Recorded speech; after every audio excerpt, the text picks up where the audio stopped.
Okay, today we have theme 11. The theme of our lecture is basic provisions of metrology. Please write down to your notes the theme of our lecture and plan. One is 11.1 definition and general concepts, 11.2 physical quantities, 11.3 classification and main characteristic of measurements, 11.4 classification of measuring, 11.5 choose a measuring instrument, and 11.6 methodological indicators of measuring instruments.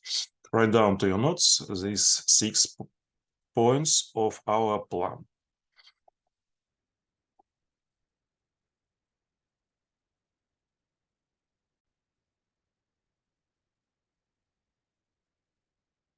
So our item 11.1, definition and general concepts.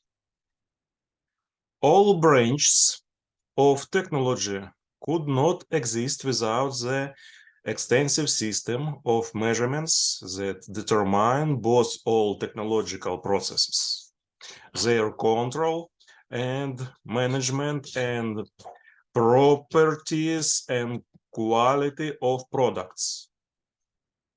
The branch of science that studies measurements is metrology. Write down to your notes, what is the metrology?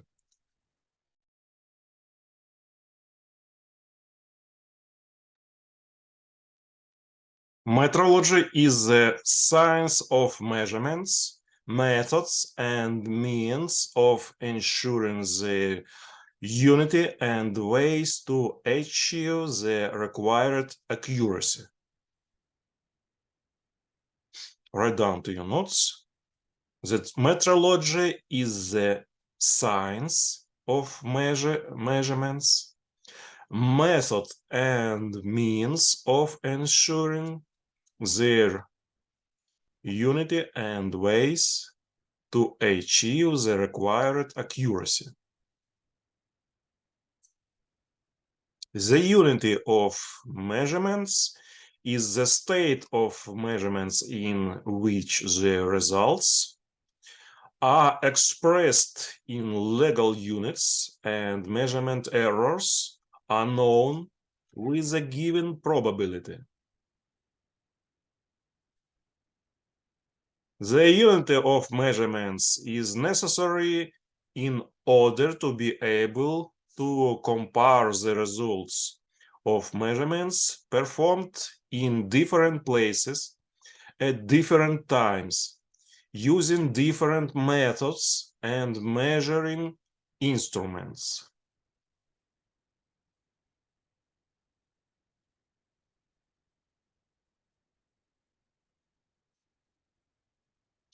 Write down to your notes metrology and the unity of measurements.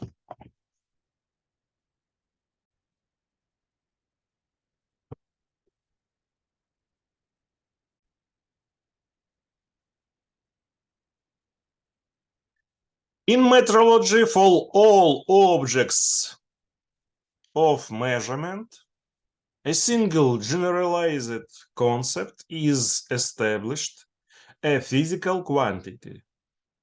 A physical quantity is a property that is qualitatively common for many physical objects, but quantitatively individual for each object. So a physical quantity, which by definition is assigned a numerical value equal to 1, is called a unit of a physical quantity.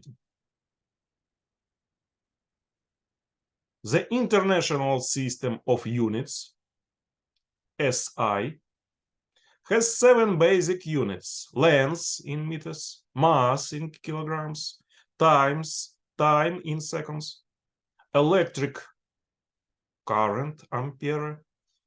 Thermodynamic, temperature, Kelvin. Luminous intensity, candela. Amount of substance, mole. Amount of substance, mole. Please write down to your notes item 11.2. What is a physical quantity? And what is international system of units? C. Okay, teacher.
And before we start, item 11.3 is classification and main characteristics of measurements.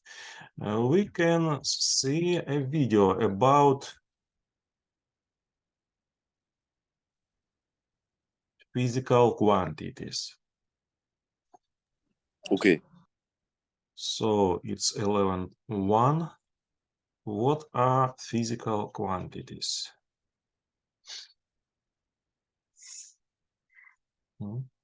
Can you see video?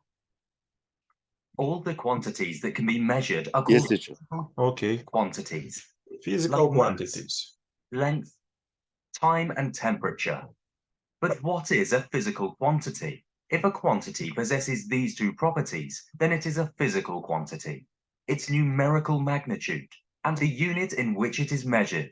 If we say that the height of a student is 165 centimeters, then it is representing both the properties of a physical quantity, i.e. 165 is the numerical magnitude, while centimeters is the unit in which the height is measured.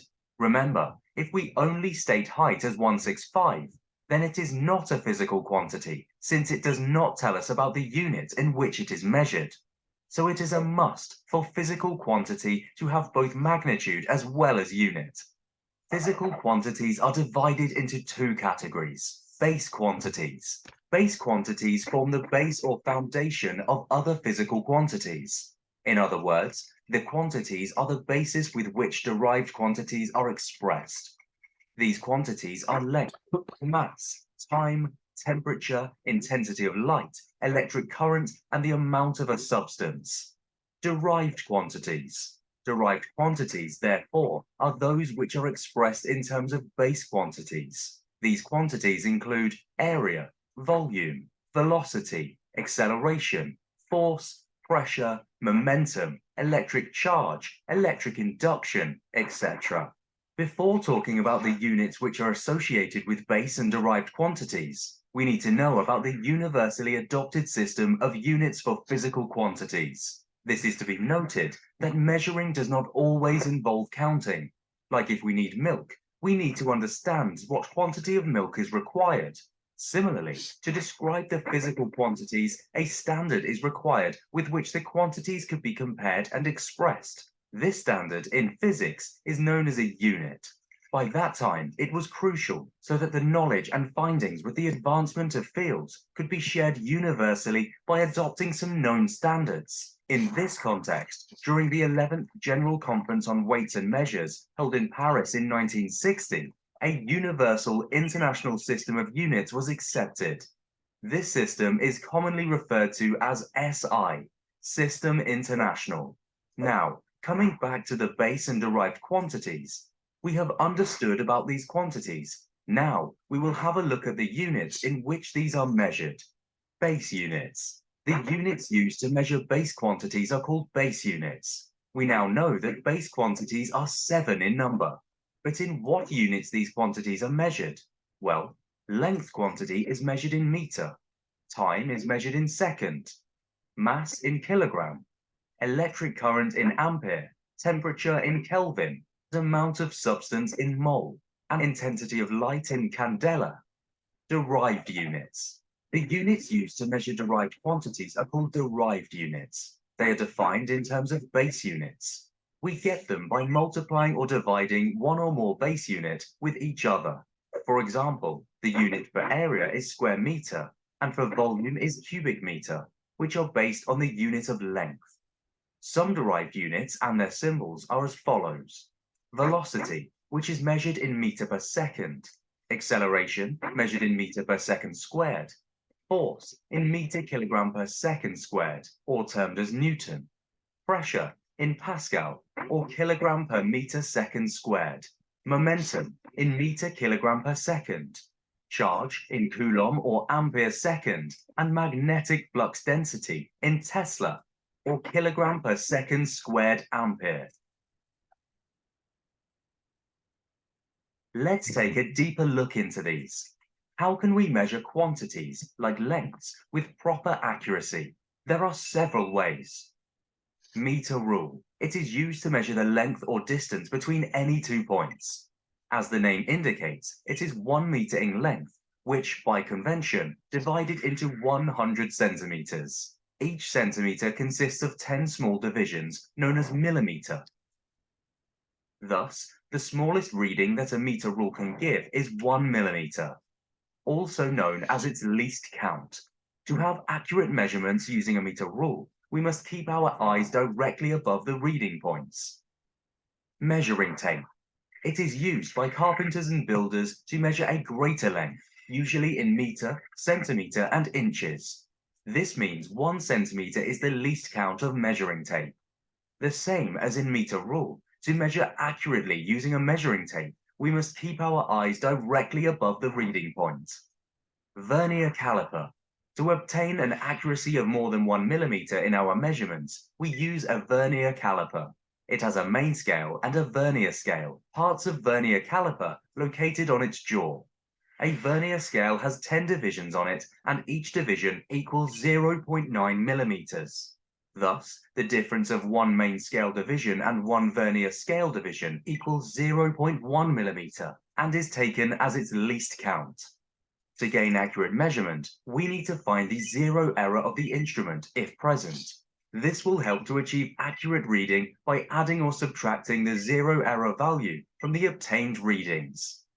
Screw gauge or micrometer screw. It is used to measure small lengths with greater accuracy than a vernier caliper. The least count of a screw gauge is 0.01 millimeters. It also requires us to find the zero error of the screw gauge to accurately measure the length.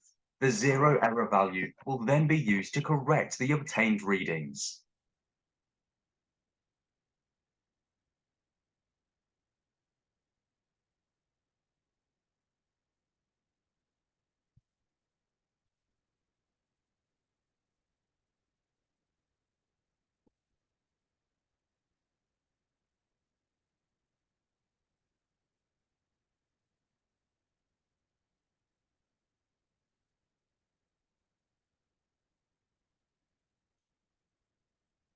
Now we start item 11.3, classification and main characteristic of measurements.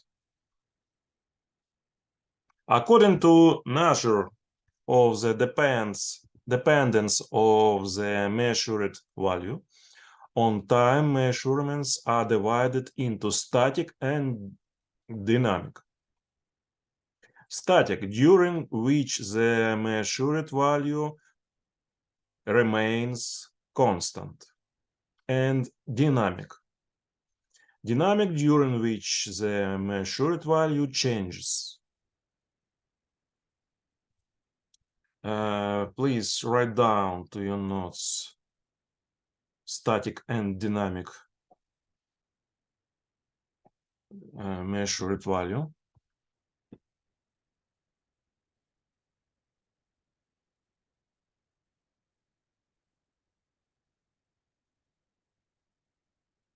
From the point of view of the general ways of obtaining results, measurements are divided into direct, indirect, cumulative, and compatible.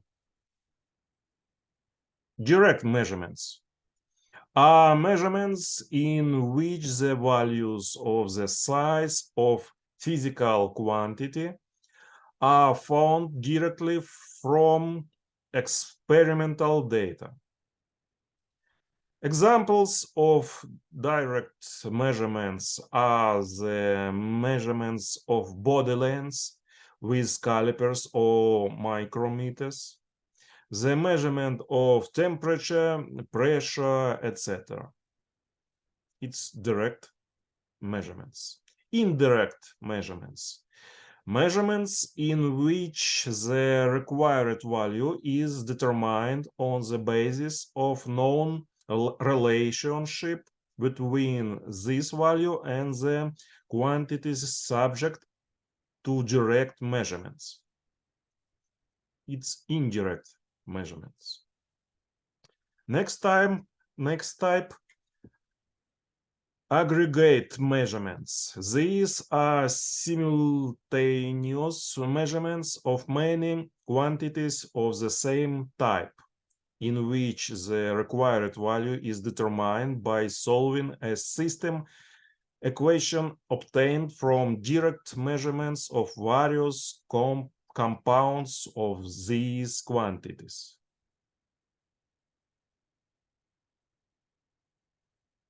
And compatible measurements. These are simultaneous measurements of two or many quantities of the same type to find the relationship between them.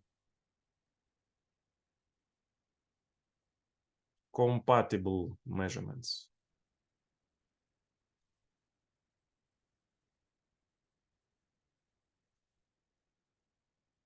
And we have a video about static and dynamic measured values. Static and dynamic measurements.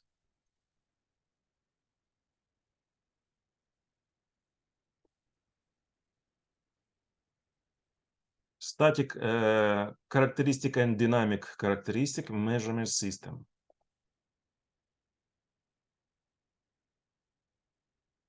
Hello friends, I am Manoj. This lecture includes. Let us start with what is meant by measurement. It is operation of determining the value of a quantity. What is meant by system? It is orderly combination or arrangement of components connected or interrelated to form a single unit for performing defined function. What is measurement system? Objective of measurement system is to give user a numerical value corresponding to variable being measured. It consists of sensing element, transducing unit, output conditioning stage. For example, temperature is physical quantity which is to be measured. Thermometer senses the temperature and shows numerical value on scale. Measurement systems not concentrate on what goes on inside. It concentrates only on output and input. Next part of this lecture is measurement its characteristics. It shows the performance of instruments to be used. Measurement of characteristics classify into two types. 1. Static characteristics. 2. Dynamic characteristics. Let us see what is static characteristics. The static characteristics of instruments are changes slowly with time or do not vary with time. Example of static characteristics are linearity, sensitivity, resolution, threshold, etc. 2. Dynamic characteristics means. This is referred to the comparison between instrument output and ideal output when the input changes with time. Example: speed of response, overshoot, fidelity. Let us see one by one static characteristics in details. 1. Accuracy. It is the closeness of the measurement to the true value. Accuracy is the ability of an instrument to show the exact reading. If measuring instrument having higher accuracy, you lower the error, normally shown in percentage of error, which of the full scale reading percentage. Error is equal to measured value minus true value. Accuracy depends on inherent limitations of instrument and shortcomings in measurement process. Accuracy is defined in terms of percentage of true value. For example, if pressure gauge of range 0 to 100 bar has an error of plus or minus 1% of true value, the pressure of 100 bar could be read from 99 to 101 bar. Also, accuracy is defined in terms of percentage of full-scale deflection. For example, if pressure gauge of range 0 to 100 bar has an error of plus or minus 1% of full-scale reading, the true value of a pressure of 100 bar could be read from 90 to 110 bar. Second characteristics is precision, defined as the capability of an instrument to show the same reading when used each time. An equipment which is precise is not necessarily accurate. In given diagram, first diagram shows low accuracy and low precision results. Second diagram shows low accuracy and high precision results. Third diagram shows high accuracy and low precision results. Fourth diagram shows high accuracy and high precision results. Third characteristics is range and span. Range is the region between the limits within which an instrument is designed to operate for measuring. indicating or recording a physical quantity, is called the range of the instrument. The range is expressed by stating the lower and upper values. For example, if temperature measuring instrument able to measure temperature from minus 100 degrees Celsius to plus 100 degrees Celsius, then range of that instrument is minus 100 degrees Celsius to plus 100 degrees Celsius. Now span means. Span represents the algebraic differences between the upper and lower range values of the instrument. For example, consider previous example if temperature measuring instrument able to measure temperature from minus 100 degrees Celsius to plus 100 degrees Celsius. Then span of that instrument span is 200 degrees Celsius. Fourth characteristics is linearity. When incremental changes in the input and output are constant over the specified range. Most instruments are specified to function over a particular range, and the instruments can be said to be linear. By using this formula, find the percentage nonlinearity. Fifth characteristics is resolution or discrimination. Means the smallest change in input reading that can be traced accurately. Sixth characteristics is sensitivity. This is the relationship between a change in the output reading for a given change of the input. Sensitivity is often known as scale factor or instrument magnification, and an instrument with a large sensitivity will indicate a large movement of the indicator for a small input change. Seventh characteristics is dead zone. Defined as the range of input reading when there is no change in output. Eighth characteristics is threshold. If the instrument input is very gradually increased, from 0 there will be a minimum value required to give a detectable output change. This minimum value defines the threshold value of the instrument. Ninth characteristics is hysteresis. Hysteresis exists not only in magnetic circuits, but in instruments also.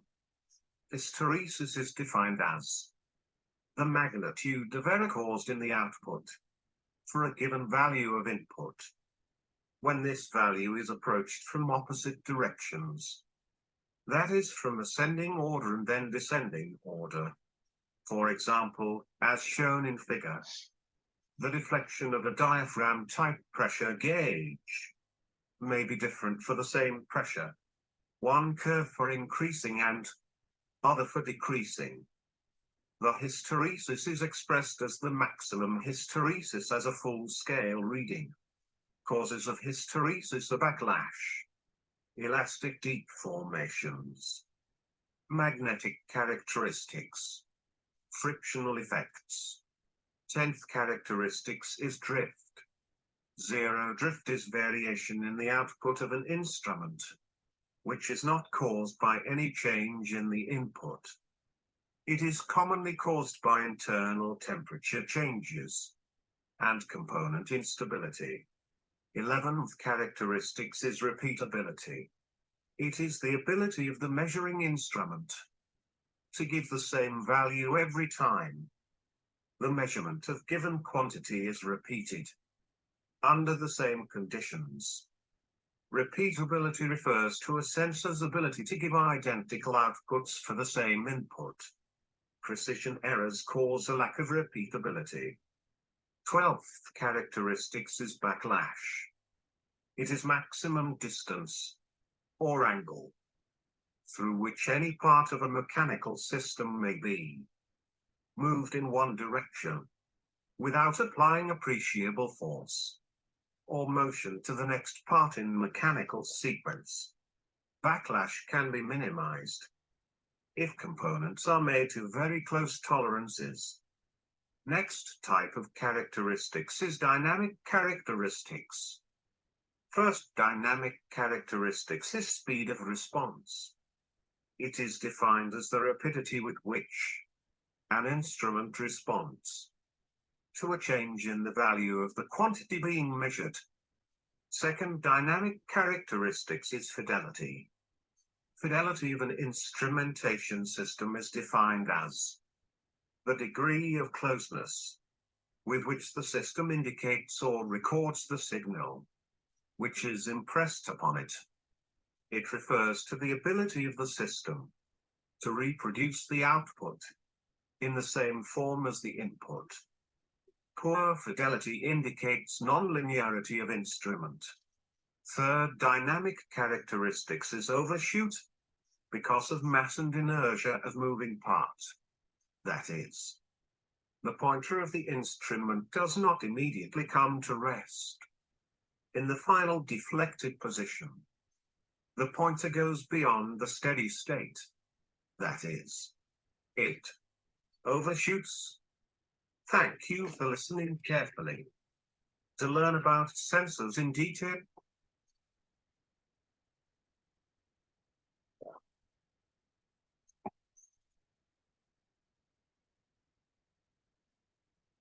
Okay, we start item 11.4, classification of measuring instruments. Oh, we have the time for a break. After 5 minutes break, we continue our lesson.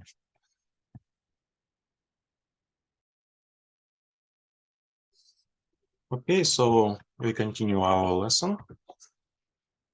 11.4, classification of measuring instruments.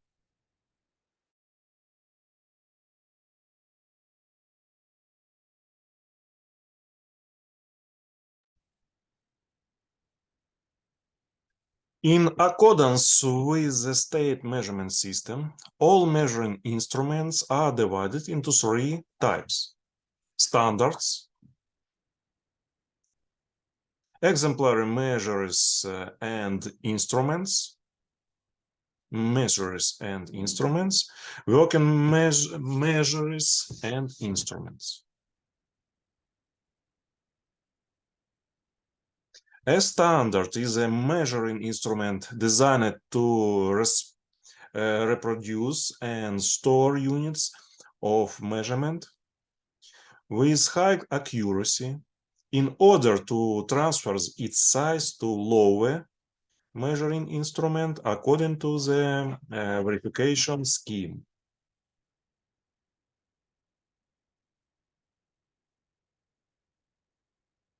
Standards are divided into primary and secondary. The primary is the standard that ensures the reproduction of the unit with the highest accuracy in the state. The initial standard, approved by the State Standard of Ukraine as the initial one for the country, is called the state standard.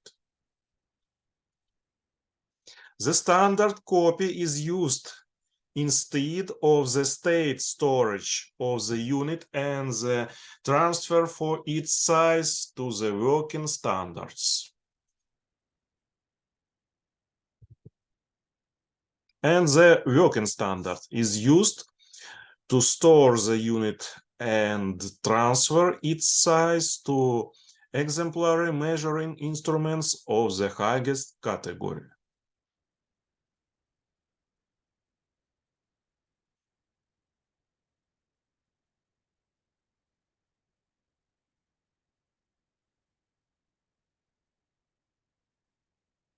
Reference measuring instruments are measuring instruments or measuring transducers intended for verification of other measuring instruments and approved as exemplary. Reference measuring instruments are stored and used by the bodies of the metrological service. They undergo metrological certification. They are presented with certificates which indicate the metrological parameters and the category according to the state verification scheme. Reference measures and devices are intended for calibration and verification of laboratory and factory measures. Factory measures and instruments are used to test products. By design and nature of use, all measuring and control tools can be divided into 3 groups: measures, measuring instruments, measuring equipments, and measuring systems. A measure is a measuring instrument designed to reproduce a physical quantity of a given size. Finite measures of length, angular measures, etc. A set of measures is a specially selected set of measures used in different combinations in order to reproduce a number of similar values of different sizes. And measuring instruments and tools are devices by which measured quantities are directly or indirectly compared with a unit of measure.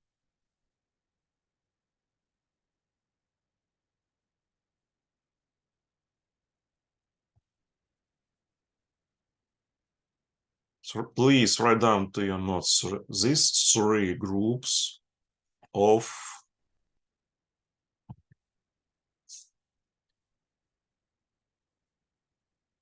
measuring instruments of measuring.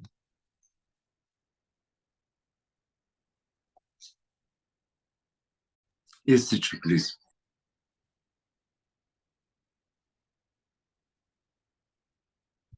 According to the nature of the use of measuring instrument are divided into universal and special purposes.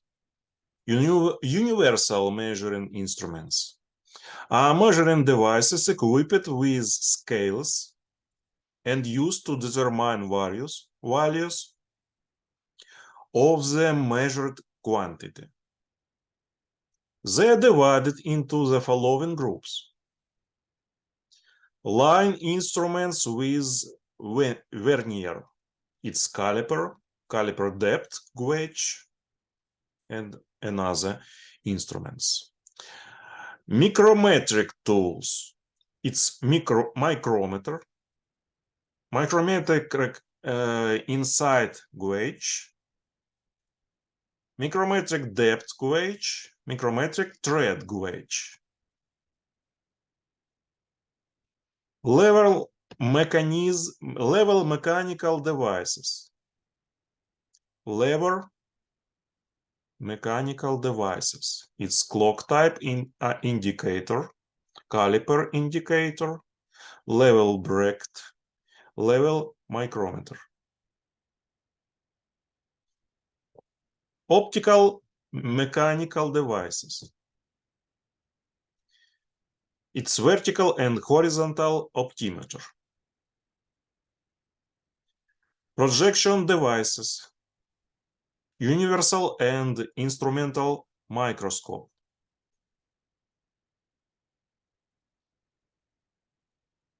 Goniometers, gauges, templates, etc. Please write down to your notes the universal measuring instrument. What is the mean about universal measuring instruments?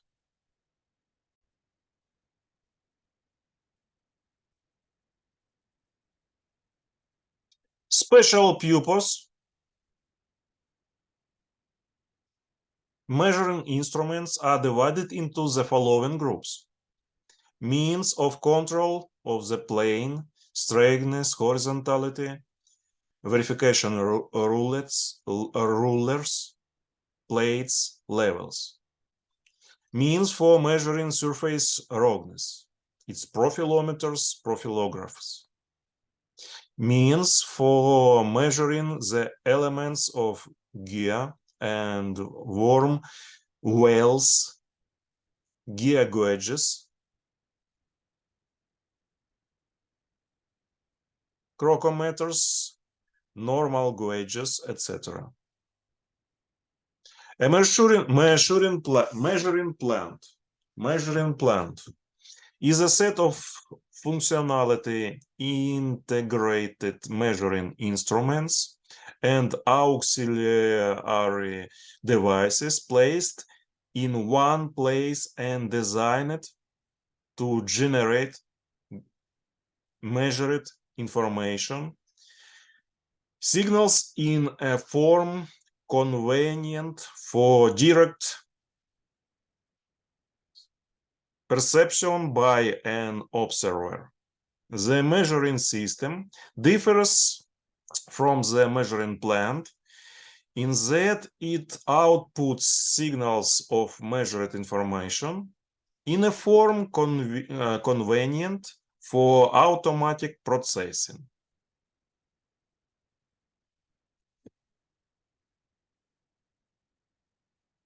Measuring plant and measuring system, write down to your notes.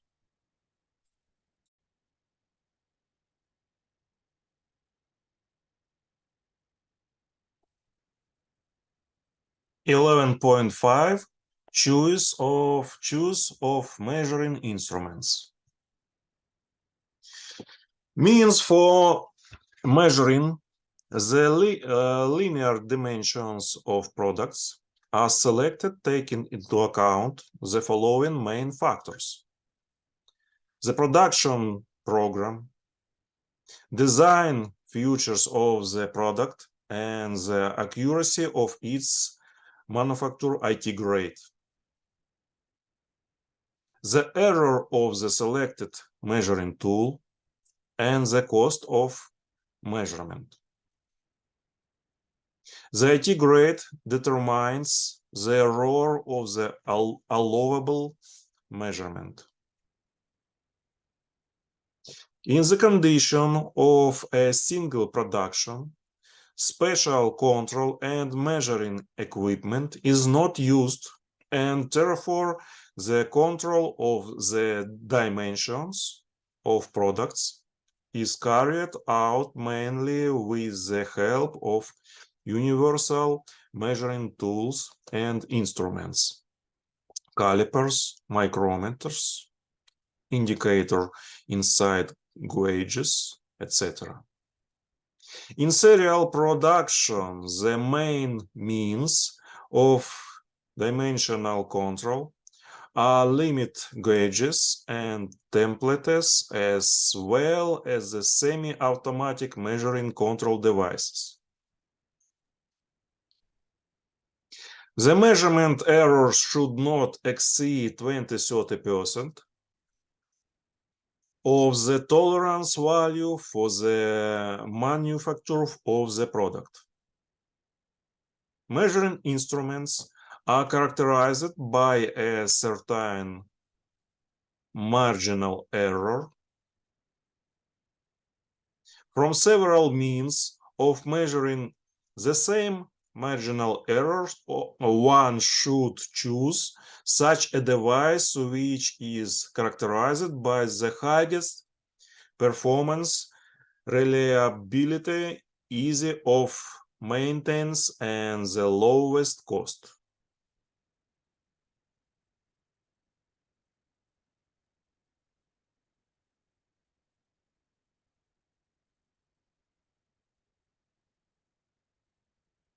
Our last item, 11.6, metrological indicators of measurement instruments. The main metrological indicators of measuring instruments are the scale division, is the interval between two adjustment marks on the scale. For most instruments, the division of the scale is constant. Such scales are called uniform. The scale division value is the difference in the values of the quantities corresponding to two adjacent scale marks.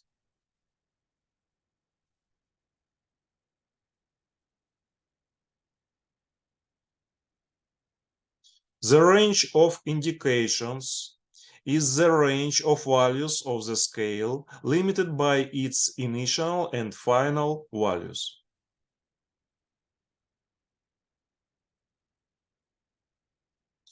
Measurement range.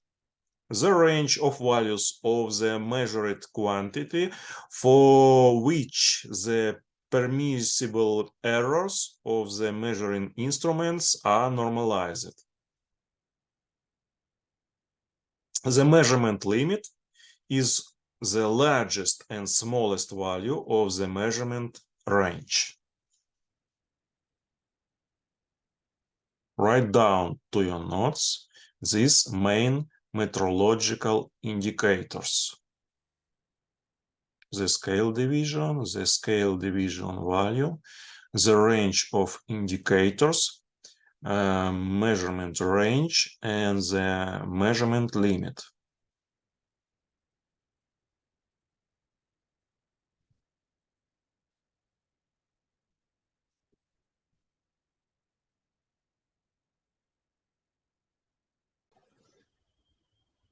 And now we have the time to look a video about measuring instruments.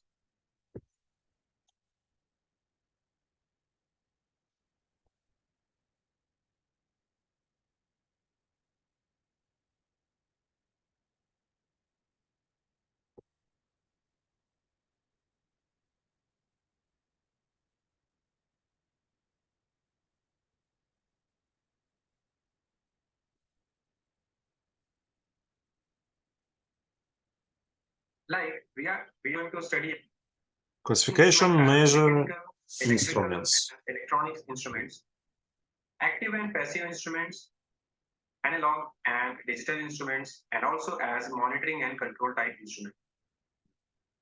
Now let's discuss about the mechanical instruments. So they are good at whenever we are having static and stable condition. Like we can use micrometer for measurement of diameter of cylinder. Similarly, we can use this pressure gauge for measurement of pressure when pressure may be gradually increasing or decreasing. But just think of when we are having a pressure which is fluctuating. So what is going to happen as we are measuring pressure with the help of this pointer which we are having here. So now when pressure is fluctuating, this pointer will going to fluctuate here. And because of that fluctuation, it will be very difficult for the operator to read what is exactly pressure at a given time. Now, that is the biggest problem with mechanical instruments. They are not good at measurement in dynamic and transient condition. And that is happening because of the mass that we are having in all measuring instruments. As mass is having its inertia, associated inertia, so whenever it is in motion, to stop, we require additional force to stop it. And similarly, when it is at rest, we require additional force to move it. And because of that, we are having this kind of a problem with measuring instrument, where we are not able to get exact value of measure, that is the measuring quantity. Now, because of the mass, we are going to have problem of noise also. Next is electrical instrument. So electrical instrument can give us more rapid output as compared to mechanical instrument. Like we are having ammeter for measurement of current and wattmeter for measurement of power.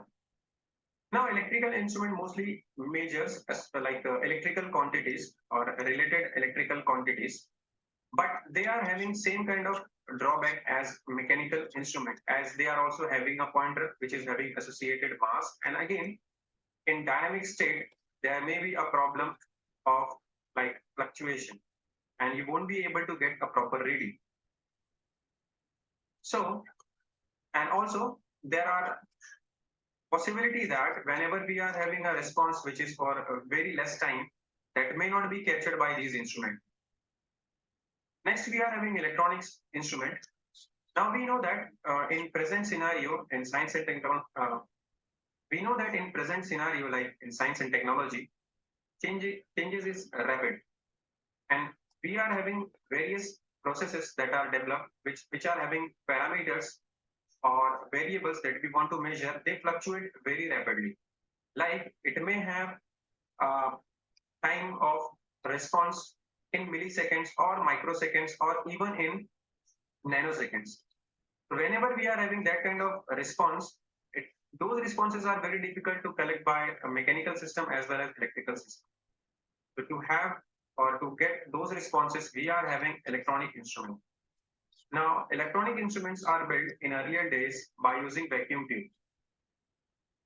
But vacuum tube is having its own disadvantage of getting heated up whenever used. And also it is like bulky. So because of that, and also with the development of materials, we are having various semiconductors that is used as like various semiconductors that are used for making of electronic instruments.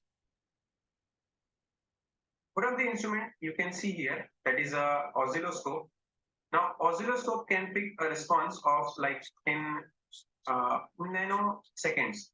So that is the biggest advantage of having an electronic instrument. They can pick a very big signal that is not possible to like pick with any other kind of instrument. And also one of the additional advantage that we are having with electronics is power amplification. So whatever weak signal you get from the electronics, you can amplify it easily so that it can at least actuate some actuator. Next type of classification that we are having is active and passive instrument. The passive instrument are the instrument in which output is produced entirely by the quantity being measured. Like, for example, here we are having a pressure gauge. You can see a piston we are having here. It is it is having this spring, and here we are having a liquid or fluid which is exerting pressure here. And then piston is connected with the pointer. So as this liquid exert pressure on this piston is going to move up, and because of that, this pointer is going to deflect. And based on that, we will be able to know how much is the pressure that is exerted here. Now here what is happening, this indication, the output that we are getting is directly produced by the input quantity itself, or the quantity that we want to measure. So this is a passive instrument where we are not using any additional power. But when we talk about the active instrument, it requires some external power to show measurement. Like here, in the second diagram, liquid level indicator, arrangement is like similar. We are having a float here and a pivoted point here. As this liquid arises, this float will going to move up, and because of that, we will be having a pointer which is going to deflect. But here we are not observing. But here we are not observing scale directly. What is going to happen? The deflection of this pointer will be read like externally, or you can say in a digital form, by application of this external power. So whenever we are applying any external power to read the output, that type of instrument is called as an active instrument. So instrument which is not using any external power for output, that is a passive instrument. And if we are connecting in order to read the output with some external power, then that type of instrument is called as an active instrument. Next type of classification that we are having is analog and digital instruments. So analog instruments are going to give us continuous output, Or we can say that in a given range, they are going to give us infinite values. So normally, most of the instruments that we are having, or most of the sensors that we are using to make instrument are analog in nature. Similarly, we are having a digital instrument. These instruments are going to give us a discrete step or discrete values. So we can say that in a given range, they are going to give us finite different values. Like here, you can see in this diagram, analog input will be like this form that we are having here, and its digital output will be, we can approximate in this way. So here what we are having, analog instrument always going to give us a continuous output. And similarly, when we are having that continuous output in this form, we can convert that as a digital output by approximating or by dividing that the analog output into number of time steps. Like here, I can consider this as one time step, then second, then third, and so on. And similarly, what I can do, I can approximate this as a digital value. So this is my first value. Then in this range, we will be having second value, and here we will be having third value, and so on. So that value we are having here, and that is done by analog to digital converter. So most of the instrument that we are having, they will be always in analog in nature. So they are going to give us this kind of output. But that output we can convert it into digital form, because after getting this output, we need to process that output on computer, and computer can only understand digital output or digital signal. So we need to always convert this analog output into digital output. But there are some instruments that can directly give us discrete values that we can directly use for processing on computer or maybe on controller. But most of them are analog in nature. So we'll be requiring this analog to digital converter. Next type of classification, we are having monitoring and control instrument. So in that we are having monitoring instrument. It indicates value or condition of parameter under study. So like ammeter. Whenever we are using ammeter, whatever amount of current is passing through this ammeter will be displayed here. But we cannot do anything with that value. It is just showing us that value, how much is current passing through it.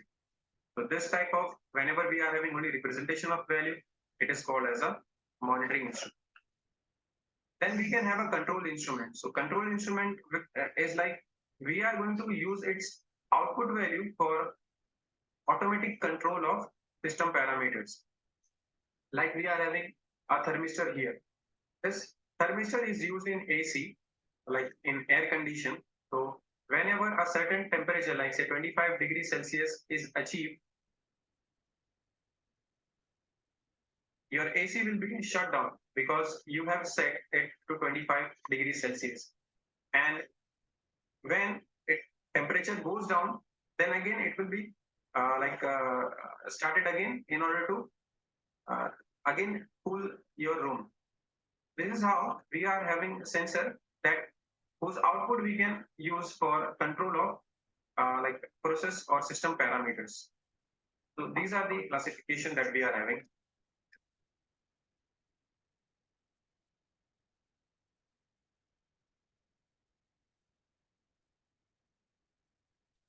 So our lesson is finished. Have you questions?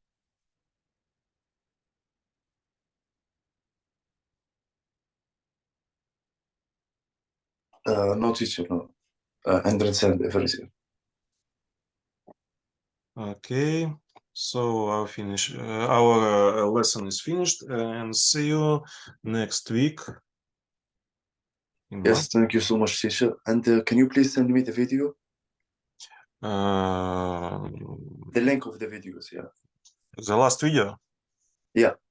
Okay. Thank you so much, teacher. Yeah, thank you so much, teacher. Goodbye. Goodbye.